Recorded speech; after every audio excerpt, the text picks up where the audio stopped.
Okay. Alright, let me just get some more water right fast. That's like high key my fault because I didn't realize it was empty.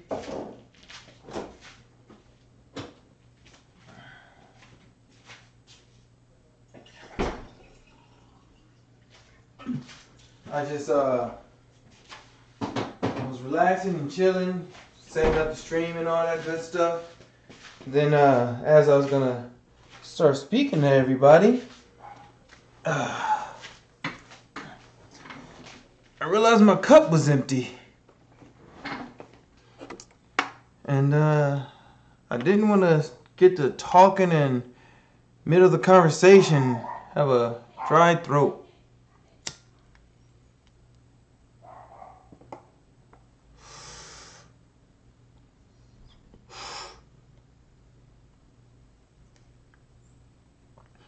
And I wanted to be able to speak freely with everyone. Yeah. A glass of water.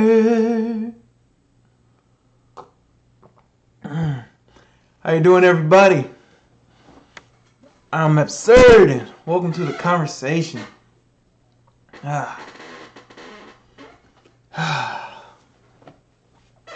Dave, chatting about honorifics. You know, it's absurd, but I used to be called Sir. Because I was tired of being called nigga. So listen, you don't have to call me nigga. Call me sir. You ain't gotta say, what's up, nigga? What's up, sir? Why do I call you sir? It's my name. It's my name. Nigga switched to bruh, to brother. And then recently, I've been seeing king, queen, divine being. Yeah, all these grandiose titles. Brother, I'm completely fine with. I use the word nigga, but I still prefer not to be called a nigga. So I'm still fine with sir. You can use my name. You know, you can always use my name. You can call me Absird, Abby. But when it comes to certain honorifics like king and queen and god, I want to avoid those because of what they mean. You call me brother or friend, well, those mean certain things, you know? When you say king, well, if I'm a king, what is my domain? What is within my power? What do I have authority over? Who are my servants and my slaves? What is my value? What is the value of a king? As I've been taught to understand and the way I connect dots in life, I can't think of a single king that wasn't a servant. I don't want servants because I don't want to be a servant. And because I don't want to be a servant, I don't want others to be a servant. I'm well aware I have a slave. Aaron counts as my slave. Pets are slaves. Her life is now up to me. It's designed to give me comfort. And well, I treat her like I would want to be treated if I was a slave. I listen to her, communicate with her. I take her advice. Even when she wants to wake, she let me sleep in today. It was really dope. Like I woke up at 4:20, but I was still tired and I went to go back to sleep. And normally she wakes me up in about 15-20 minutes, but she woke up at 5 today. You know, she started bumping with her nose. All I feel is like cold and wet on my face. Like, excellent, I'm up. I am up. Don't worry about it. I'm up. But if I was a servant or a slave, that's how I want to be treated. But when random strangers or even people I'm close to come up to me, hey king, how you doing? Hey, we don't do that here. I don't want to be anyone's king. I don't want a queen. Because when you think of a king in real life, when you think of real kings, what kind of people are they? How do they treat people? They have people who are beneath them. They have servants. They have hierarchies and status. They have their court of officials that they go to for advice. They enact laws and rules and dish out punishments. They have to be judges. Imagine having to be a judge. It's hard enough trying to judge myself. Imagine hundreds of people, hey, I need your opinion on this. What? Figure it out yourself. No. Not only that, let's say this was like a game of chess. The king, of course, is the most valuable piece, because once the king is gone, the game's over.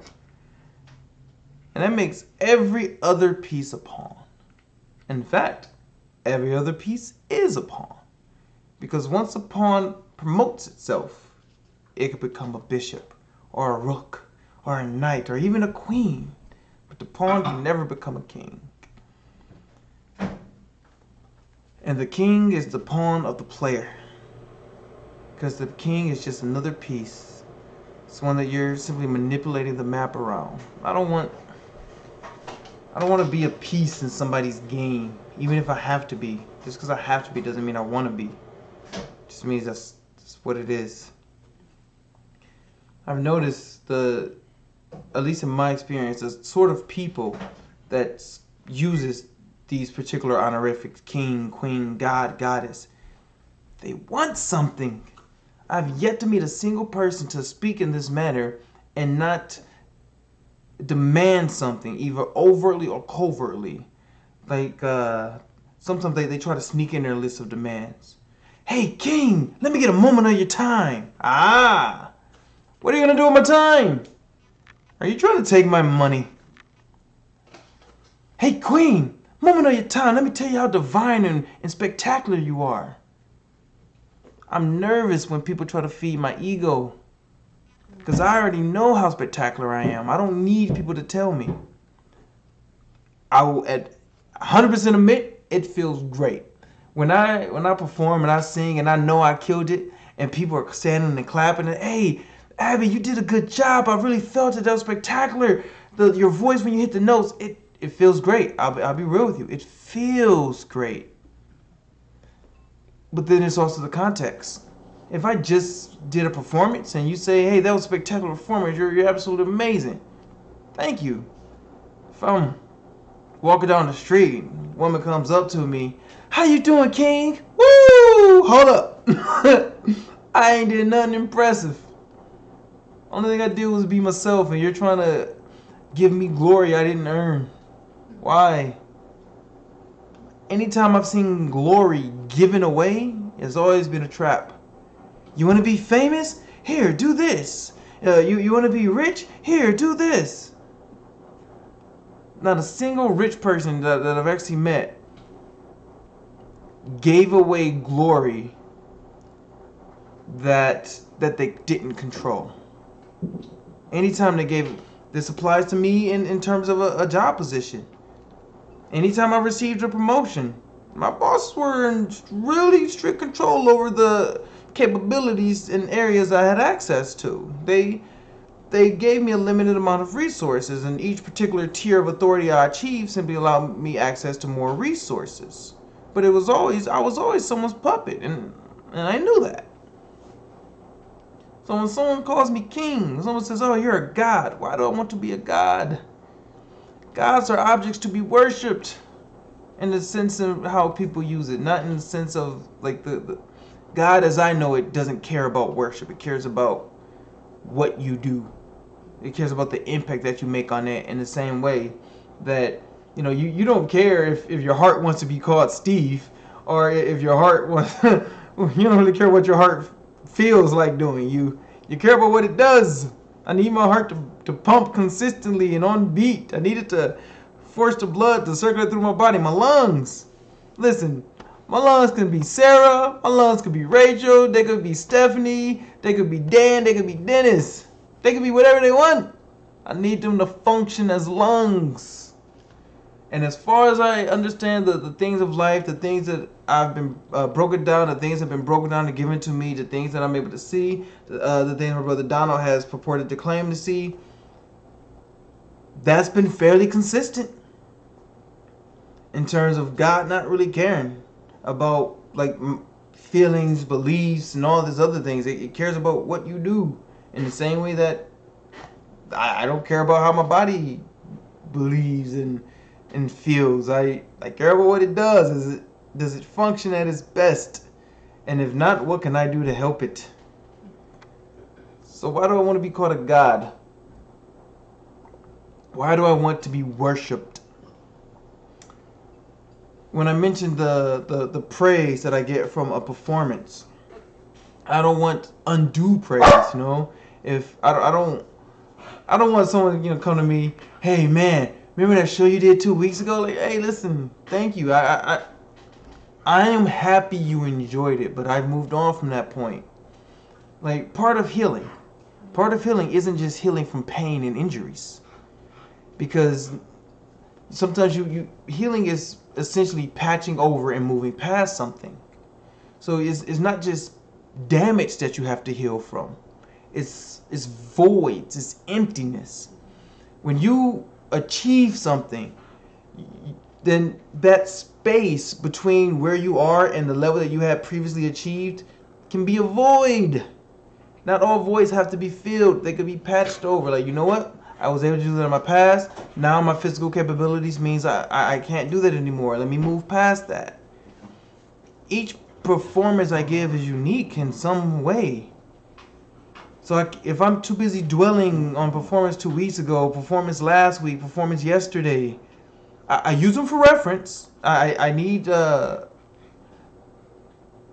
observable points to compare to. But I don't use them for inspiration. I don't listen to my old songs and just like, yeah, I'm going to do the same song again but better. If I'm performing that particular song, yes. But I mean, like, I don't use that to build an entirely new song off the framework of the old song. No, like, if something's already being worshipped, what motivation is it to improve? Like, if someone's calling me a king or a god, where's my motivation to be better? If my goal is to be a king, then I have achieved my goal. There's no need to improve anymore. I've done it. I've achieved what I need to do. If my goal is to be a god, I've achieved that goal. I've created life. Boom. Now I don't need to improve and perfect myself. I don't need to try to make sure that I'm causing more and more positive impacts and growth around me. When someone calls me brother, when someone calls me friend, well, I care about my brothers. I care about my friends. I want to help my friends grow. So maybe, I don't know. Maybe this person cares about my growth. Maybe they don't care about flashy titles and fancy shows of display. Maybe they don't care about acts of public worship. Maybe they care about what I do in private. I had a friend. I was struggling significantly more than I am now. And they called me, hey, I know there's an inconsistency in your behavior. You know, you're acting different. What's going on? It's like, oh, well, this is what's happening. This is the weight that I carry on me. It's like, well, how do you deal with that? You know what? I'll even tell you. I'll tell you what it is. I have a daughter. I haven't seen her in about 2 years now. She's 7, and the last time I saw her in person, the last time I heard her voice in person, she was 5. And my friend was asking, you know, how do you ignore the pain? I'm like, I don't. I live with that pain every day. I just understand there's nothing I can do about it at this point. And so I don't let that pain weigh me down. It's like if I had a physical injury in my leg and I could no longer walk straight, well then I would walk crooked. I would live with that injury. I wouldn't let that injury stop me from walking. I wouldn't say, well, I can't walk straight. I can't go anywhere anymore. I'm stuck at home. No, I'm going to try my best. I'll try my best to use what's available to me to continue to grow. I learned that one from animals. It's like you can see they're injured, but you can't tell because they're still trying their best. They're making use of what they got. I learned that from people, from seeing people with physical and mental injuries and how they've adapted to these permanent injuries and how it doesn't take away anything. Hey, Kirksey, thank you. I appreciate it. I appreciate it. This was done by Dread Queen. I told her to do what she think look nice, and you know, I like it. I like it. It ain't in my face anymore. It's hanging off the back. It's my brother right there, Brother Kirksey. Man is an excellent photographer. One time he showed me how he sees frames, and oh my god! I think I mentioned in a previous conversation. It was beautiful, beautiful. Man.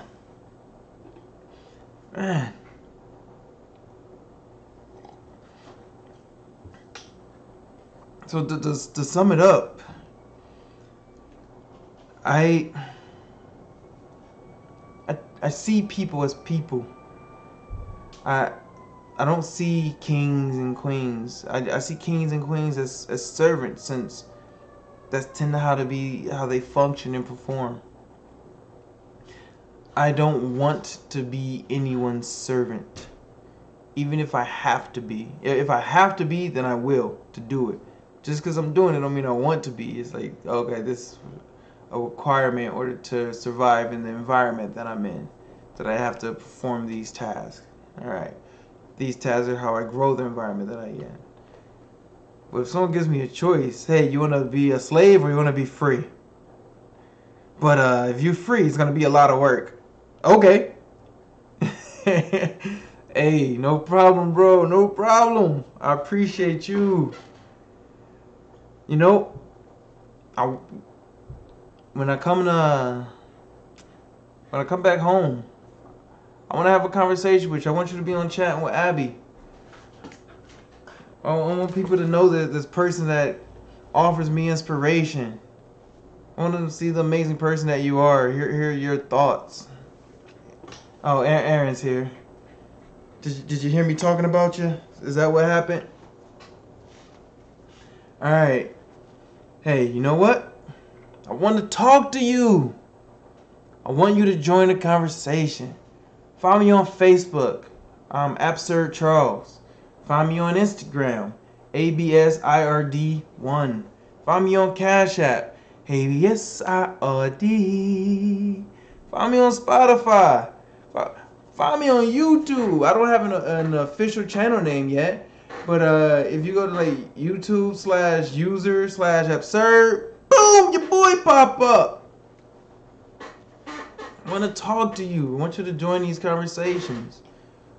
I want to add your perspective to my collective knowledge. See if it's what I can learn from you. Anything I can do to be able to become more honest and heal and repair the impacts that I've made on others. I've made a lot of negative impacts. I dug myself a pretty deep hole I'm trying to work my way out of. Alright, until next time, Abby, out.